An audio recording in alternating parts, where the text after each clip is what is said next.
বিএনপির মহাসচিব ও এলজিআরডি মন্ত্রী মির্জা ফখরুল ইসলাম আলমগীর বলেছেন, একটি ধ্বংসস্তূপের মধ্য দিয়ে দায়িত্ব নিয়েছে সরকার, সেখান থেকে শুরু করতে হয়েছে শূন্য হাতে।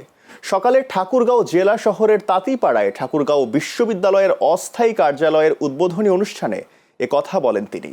মির্জা ফখরুল বলেন, দেশের ব্যাংকগুলো খালি করে দিয়েছে আওয়ামী লীগ ও তাদের মন্ত্রীরা। লুট করা হয়েছে অন্তত ৮০ লাখ কোটি টাকা। তাই দেশ গোছাতে এগিয়ে আসতে হবে সকলকে। এ সময় ঠাকুরগাঁও বিশ্ববিদ্যালয়ের জন্য যোগ্য ও দক্ষ শিক্ষকদের বেছে নেওয়ার উপর বিশেষ গুরুত্ব দেন মির্জা ফখরুল।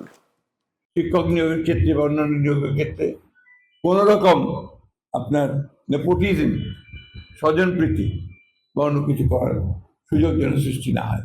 এখানে একদম বেছে বেছে সবচেয়ে ভালো শিক্ষকদেরকে নিতে হবে, ভালো কাজে লোক দিতে হবে। এখানে দাতব্য চিকিৎসালয় এটা উচ্চ শিক্ষার একটা জায়গা, যেখানে আমরা মনে করি যেখানে সবচেয়ে উচ্চশিক্ষা প্রদান করতে হলে সবচেয়ে যোগ্য শিক্ষকদের দিয়েই এটা করতে হবে।